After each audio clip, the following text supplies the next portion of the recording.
Story ya wazazi na wazazi kukosana. Watoto wacheni kuingilia. Mnaingilia vitu hata hamjui, vitu walikosana hata before hata uzaliwe. Na wewe unaenda hapo kujiingiza hapo. Hadi juu mama yako alikwambia usiongeleshe kazini yako. Na kazini yako hakuna kitu mmefanyana na yeye. Mimi nimetoka kwa hiyo familia iko na hiyo ujinga. Umang'aa mingi ujinga.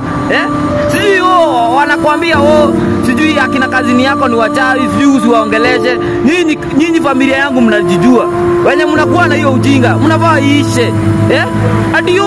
Hadi msiongeleshe nani, sijui hadi usikule chakula kwa akina nani, sijui nini. Nani watoto wenye mmezaliwa na wao wanakuambia hivyo. Na watoto hata hawezi kusaidia. Tuambiane tu kweli. Mnakosania nini? Mnakosania nini? Pengine mama yako na aunti yako walinyimana nini? Walinyimana unga, sijui nini? Sijui ng'ombe ilienda kwa shamba yake ikakula mahindi mbili. Wewe hiyo lawama yote anakuja kuambia watoto wake. Sijui msiongeleshe aniko yako, msiende kwa aniko yako, msifanye. Wacha niwaambie. Mimi siwezi kosa kuongelesha kazini yangu. Kazini yangu tumefanyana nini na yeye?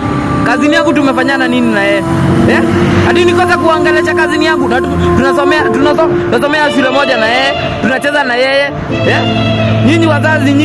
Nyinyi wazazi tunawakujia nyinyi. Wacheni kuwekanga laana kwa watoto wengine. Sijui unawekea watoto wako laana, sijui wasiende kwa anko zao, sijui wasifanye nini? Sijui wewe mlikosana na yeye.